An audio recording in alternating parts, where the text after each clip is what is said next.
ಸ್ನೇಹಿತರೆ ನಮಸ್ಕಾರ. ನಾನಿವತ್ತು ನಿಮ್ಮನ್ನು ಇನ್ನೊಂದು ವಿಶೇಷವಾದಂತಹ ಹಾಗೆ ತುಂಬ ಕಾರಣಿಕವಾದಂಥ ಒಂದು ಕ್ಷೇತ್ರ ಕರ್ಕೊಂಬಂದಿದ್ದೀನಿ. ಈ ಕ್ಷೇತ್ರದ ಕಥೆಯನ್ನು ನಿಮ್ಗೆ ಹೇಳ್ತೀನಿ, ಹಾಗೆ ಇಲ್ಲಿರುವಂತಹ ದೇವರು ಯಾವುದು ಪ್ರತಿಯೊಂದನ್ನು ತಿಳಿಸ್ಕೊಡ್ತೀನಿ. ಅದಕ್ಕಿಂತ ಮುಂಚೆ ನಾವು ಕೆಳಗೆ ಹೋಗಿ ತೀರ್ಥವನ್ನು ಪ್ರೋಕ್ಷಣೆ ಮಾಡ್ಕೊಂಬರೋಣ. ಯಾಕಂದರೆ ದೇವಸ್ಥಾನದ ಮುಂಭಾಗದಲ್ಲಿ ಒಂದು ಕೆರೆ ಇರುವಂಥದ್ದು. ಆ ಕೆರೆ ಹೋಗಿ ನಾವು ತೀರ್ಥವನ್ನು ಪ್ರೋಕ್ಷಣೆ ಮಾಡಿಕೊಂಡು ದೇವರ ದರ್ಶನವನ್ನು ಮಾಡೋದು ಇಲ್ಲಿಯ ವಾಡಿಕೆ. ಹಾಗಾಗಿ ನಾನು ಮೊದಲು ತೀರ್ಥವನ್ನು ಪ್ರೋಕ್ಷಣೆ ಮಾಡ್ಕೊಳ್ತೀನಿ. ನಾನು ಖಾಲಿ ಪ್ರೋಕ್ಷಣೆ ಮಾಡ್ಕೊಂಡೆ, ಯಾಕಂದರೆ ಆಲ್ರೆಡಿ ನಾವು ದೇವಸ್ಥಾನಗಳಿಗೆ ಹೋಗಿ ದೇವರ ದರ್ಶನವನ್ನು ಮಾಡಿ ನಾವು ಬಂದಿದ್ದೇವೆ.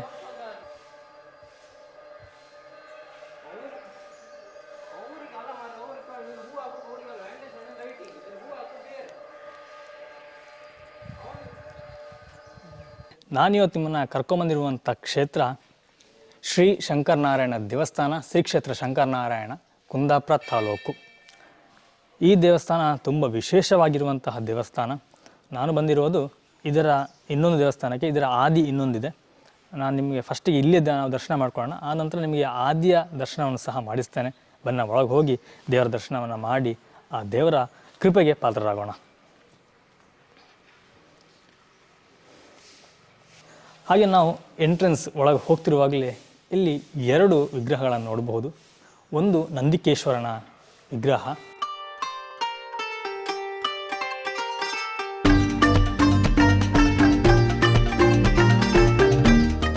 ಇನ್ನೊಂದು ಭಾಗದಲ್ಲಿ ನಾವು ಗರುಡನ ನೋಡಬಹುದು. ಇದು ಕೆತ್ತನೆ ಎಷ್ಟು ಚೆನ್ನಾಗಿದೆ ನೋಡಿ.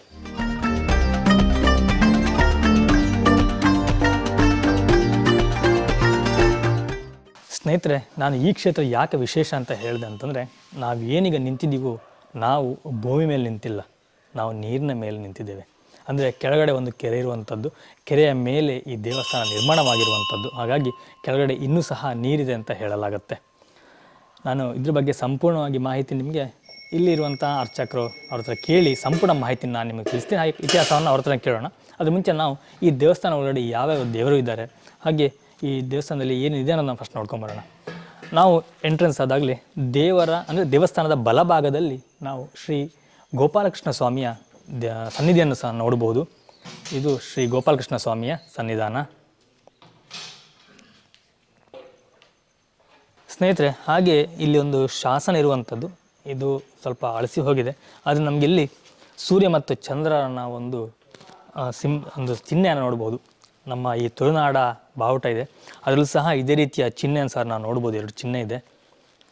ನಮ್ಮ ತುಳುನಾಡ ಬಾವುಟಕ್ಕೆ ಯಾಕೆ ಈ ಚಿಹ್ನೆ ಬಂತು ಅನ್ನೋದು ಇಲ್ಲಿ ಗೊತ್ತಾಗುತ್ತೆ. ಯಾಕಂದರೆ ಶಾಸನದಲ್ಲಿ ಬಂದಿರುವಂಥದ್ದು ಹಿಂದಿನಿಂದ ಬಂದಿರುವಂತಹ ಒಂದು ಚಿಹ್ನೆಯಲ್ಲಿ ಈ ಎರಡು ಚಿಹ್ನೆ ಸಹ ಸೇರಿದೆ.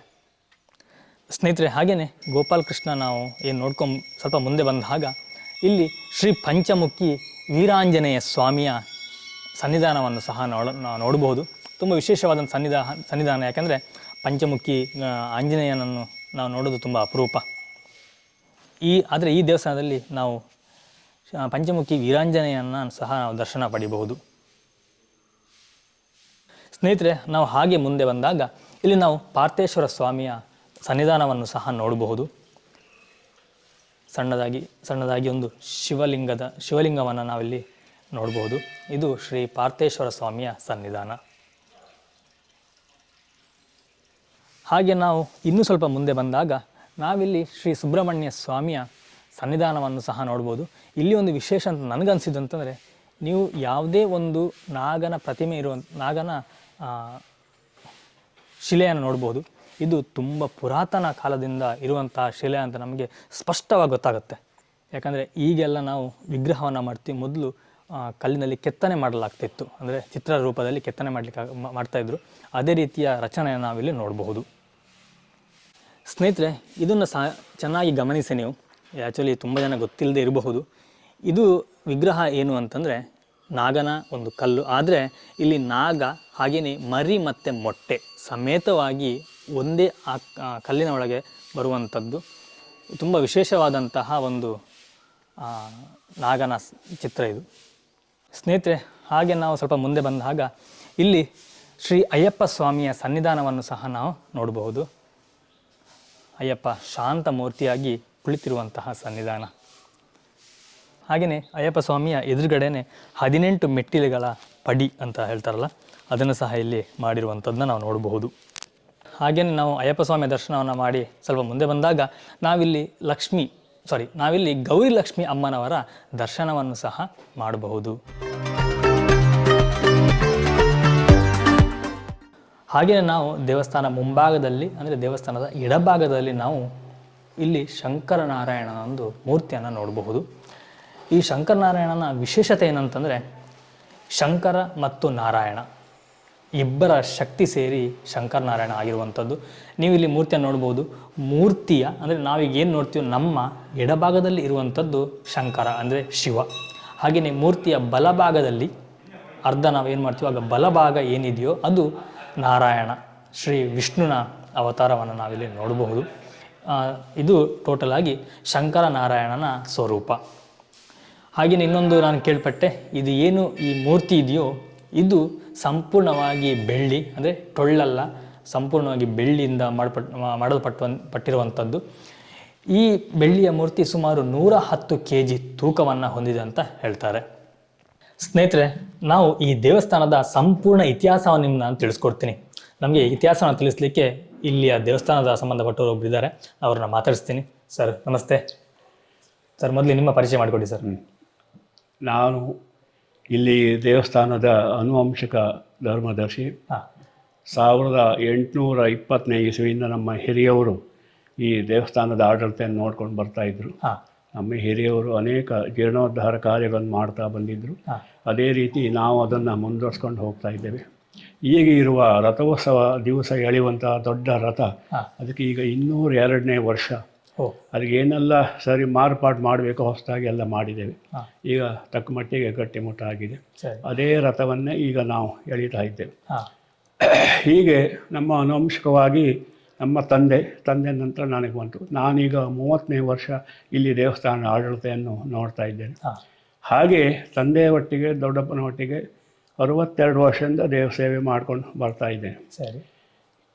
ಹಿಂದಿನ ಕತೆ ಒಂದು ಸ್ವಲ್ಪ ಹೇಳೋದಿದ್ದರೆ, ಸಪ್ತಕ್ಷೇತ್ರಗಳಲ್ಲಿ ಒಂದಾದ ಕ್ರೋಡ ಶಂಕರನಾರಾಯಣ, 7 ಕ್ಷೇತ್ರಗಳಲ್ಲಿ ಕ್ರೋಡ ಶಂಕರನಾರಾಯಣ ಕೂಡ ಒಂದು. ಉಡುಪಿ, ಸುಬ್ರಹ್ಮಣ್ಯ, ಗೋಕರ್ಣ, ಕುಂಬಾಶಿ, ಕೋಟೇಶ್ವರ, ಕೊಲ್ಲೂರು ಶಂಕರನಾರಾಯಣ. ಇನ್ನು ಪಂಚಶಂಕರನಾರಾಯಣ ಕ್ಷೇತ್ರದಲ್ಲಿ ಅದು ಕೂಡ ಮೊದಲನೇದು. ಈ ಶಂಕರನಾರಾಯಣ ಆವರ್ಸೆ, ಬೆಳುವೆ, ಮಾಂಡವಿ, ಹೊಳೆ ಶಂಕರನಾರಾಯಣ 5 ಕಡೆಯಲ್ಲಿ 5 ಋಷಿಗಳು ತಪಸ್ಸು ಮಾಡಿದ್ದು.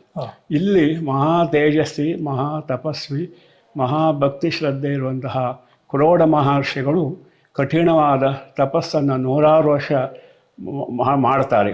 ಅವರ ಉದ್ದೇಶ ಏನಂತ ಹೇಳಿದರೆ, ಹರಿಹರಲು ಒಂದೇ, ಹರಿಹರಲು ಭೇದವಿಲ್ಲ, ಪ್ರಪಂಚ ದೇವರೊಬ್ಬನೇ, ಹರಿಹರ ಒಟ್ಟಾಗಿ ಪ್ರತ್ಯಕ್ಷ ಆಗಬೇಕು.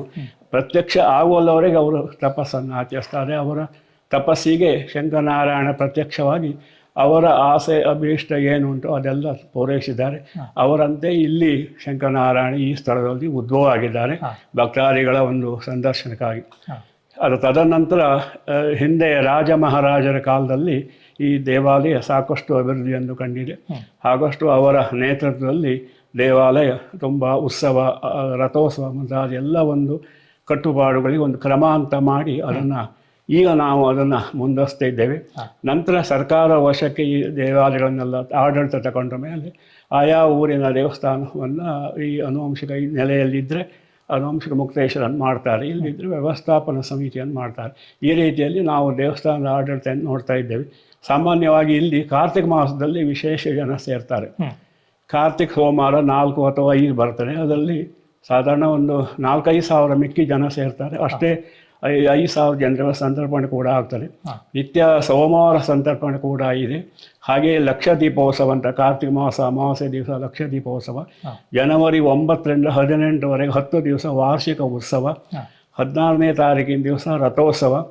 ಸಾಮಾನ್ಯ ಒಂದು 8,000 ಜನ ಸೇರ್ತಾರೆ ಆ ದಿವಸ. ಮೊನ್ನೆ ಈಗ ರಥೋತ್ಸವ ಜನವರಿಯಲ್ಲಿ ಆಯಿತು. ಸಾಧಾರಣ 6,000 ಜನರವರೆಗೆ ಸಂತರ್ಪಣೆ ಆಗಿದೆ. ಇದೇ ರೀತಿಯಲ್ಲಿ ಇಲ್ಲಿ ದಿನನಿತ್ಯ ಕೂಡ 100 ಜನ ಬರ್ತಾ ಇದ್ದಾರೆ. ಸೋಮವಾರಕ್ಕೂ ಕೂಡ 100 ಜನ ಬರ್ತಾರೆ. ಪ್ರತಿ ಸೋಮವಾರ ಊಟ ವ್ಯವಸ್ಥೆ ಎಲ್ಲ ಮಾಡಿದೆ. ಬಟ್ ಆಮೇಲೆ ಭಕ್ತಾದಿಗಳ ಮನಸ್ಸನ್ನು ಪರಿವರ್ತಿಸಿ ಅವರ ಮನಸ್ಸನ್ನು ಸಂತೋಷಪಡಿಸಬೇಕೆಂಬುದೇ ನಮ್ಮ ಉದ್ದೇಶ. ಅದಕ್ಕಾಗಿ ನಾವು ಕೆಲಸ ಮಾಡ್ತಾ ಇದ್ದೇವೆ.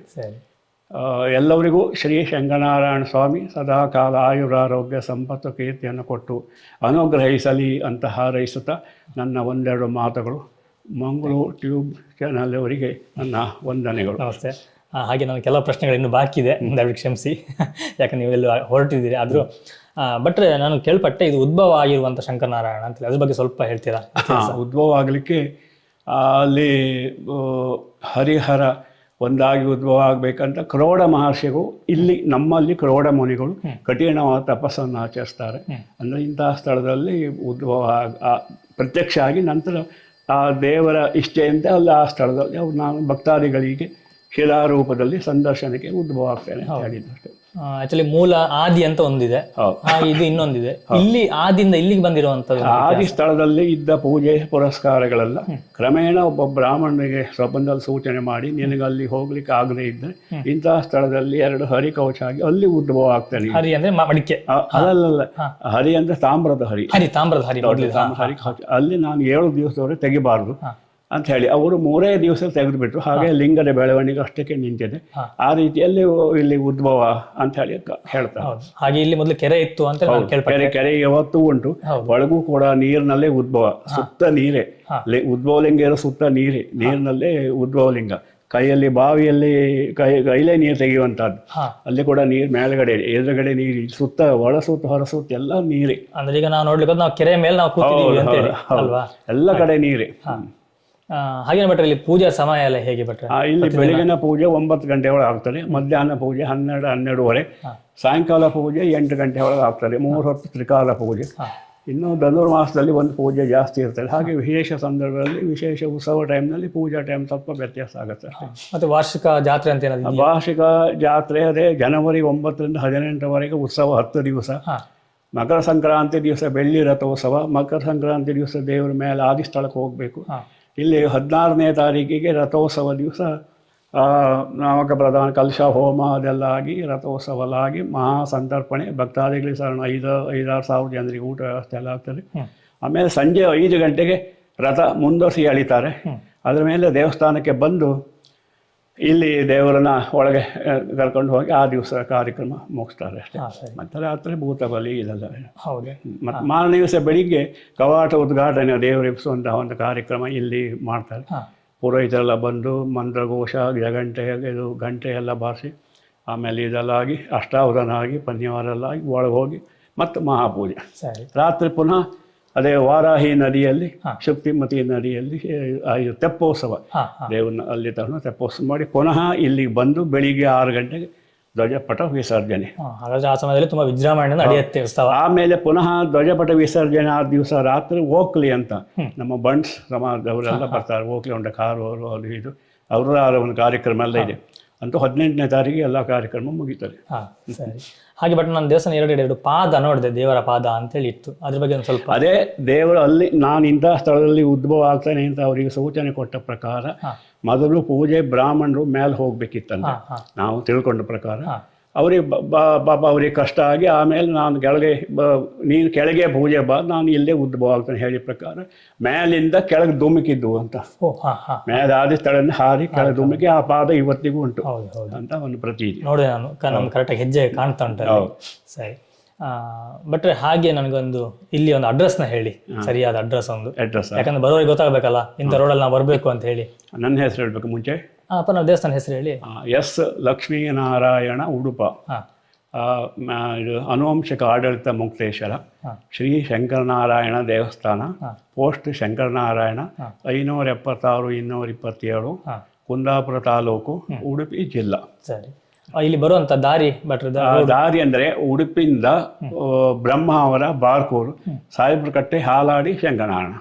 ಇನ್ನು ಕುಂದಾಪುರ ಬರುವುದಾದ್ರೆ ಕುಂದಾಪುರ, ಕೋಟೇಶ್ವರ, ಹುಣಸಮಕ್ಕಿ, ಶಂಕರನಾರಾಯಣ. ಇಲ್ಲದೆ ಇದ್ರೆ ಕುಂದಾಪುರ, ಬಸ್ರೂರ್, ಅಂಪಾರ್, ಶಂಕರನಾರಾಯಣ. ಈ ಕಡೆಯಿಂದ ಬಂದು ಈ ಕಡೆ ಬಂದು. ಬಟ್ ನಾನು ಒಂದು ಗಂಟೆ ನೋಡಿದೆ, ಆ ಗಂಟೆ ಬಗ್ಗೆ ಸ್ವಲ್ಪ ಹೇಳಿಬಿಟ್ರೆ. ತುಂಬಾ ದೊಡ್ಡ ಗಂಟೆ ಅದು ಬೇರೆ. ಸಾಧಾರಣ 100 ವರ್ಷದಿಂದ ನಾನು ತಿಳಿದ ಮಟ್ಟಿಗೆ 200-300 ವರ್ಷದಿಂದ ಆ ಗಂಟೆ ಅದೇ ಸ್ಥಳದಲ್ಲಿ ಉಂಟು. ಮತ್ತು ಅದ್ರ ಬಗ್ಗೆ ಹೆಚ್ಚಿನ ರೆಕಾರ್ಡ್ಸ್ ನಮ್ಮ ಹತ್ರ ಏನು ಕಾಣುವುದಿಲ್ಲ. ಬಹಳ ನಾವು ಯಾರು ಬಂದು ಕೇಳಿದ್ರು ಪ್ರಾಚೀನ ಕಾಲದ ಗಂಟೆ ಇಟ್ಟಿದ್ದಾರೆ. ಬಹುಶಃ ರಾಜರ ಕಾಲದ್ದೇ ಇರಬಹುದು. ಕೆಳದಿ ಇಕ್ಕೇರಿಯಲ್ಲ ಅರಸರೆಲ್ಲ ಇಲ್ಲಿ ರಾಜ್ಯಭಾರ ಇಲ್ಲಿ ಆಡಳಿತ ಮಾಡಿದ್ದಾರೆ ಅಂತ ಹೇಳಿ ಬರ್ತಾರೆ. ಕೆಳದಿ ಸೋಮಶೇಖರ ನಾಯಕ ಶಿವಪ್ಪ ನಾಯಕ ಕೊಟ್ಟಂತಹ ಬೆಳ್ಳಿಯ ಕಾಲ್ದೀಪ, ಇದು ಪಾದುಕೆ, ಮುಖವಾಡ ಇವತ್ತಿಗೂ ಉಂಟು. ನಾವು ಉತ್ಸವ ಟೈಮ್ ಒಂದು ದಿವಸ ಮಾತ್ರ ತೆಗಿದ್ದೇವೆ. ಹೌದಾ? ಈ ಗಂಟೆ ಬಾರಿಸುವಂಥದ್ದು ಉಂಟದ್ದು? ಹೌದು, ಬೆಳಿಗ್ಗೆ ಉದಯ ಸಂಜೆ ಅಸ್ತಮಾನ, ದಿವಸಕ್ಕೆ 2 ಸಲ. ಮತ್ತು ವಿಶೇಷ ಪೂಜೆ, ಇದು ರಂಗ್ ಪೂಜೆ, ಅದು ಇದು ಉತ್ಸವ ಟೈಮ್ನ ದೇವ್ರ ಒಳಗೆ ಬಂದ ಕೂಡಲೇ ದೇವ್ರು ಹೊರಟು ಅವಾಗ ಎಲ್ಲ ಟೈಮ್ನ ಹೊಡಿತಾರೆ. ಒಂದು ಕುತೂಹಲದ ಪ್ರಶ್ನೆ, ಗಂಟೆ ಬಾರಿಸಿ ಎಷ್ಟು ದೂರ ಕೇಳುತ್ತಂತ? ಗಂಟೆ ಭಾಷೆ ಬೆಳಿಗ್ಗೆನ ಹೊತ್ತು 5 ಗಂಟೆ 6 ಗಂಟೆ ಆದರೆ 4-5 ಕಿಲೋಮೀಟರ್ ವರೆಗೆ ಕೇಳ್ತಾರೆ. ಓಂ ನಾದ ಬರ್ತಾರೆ.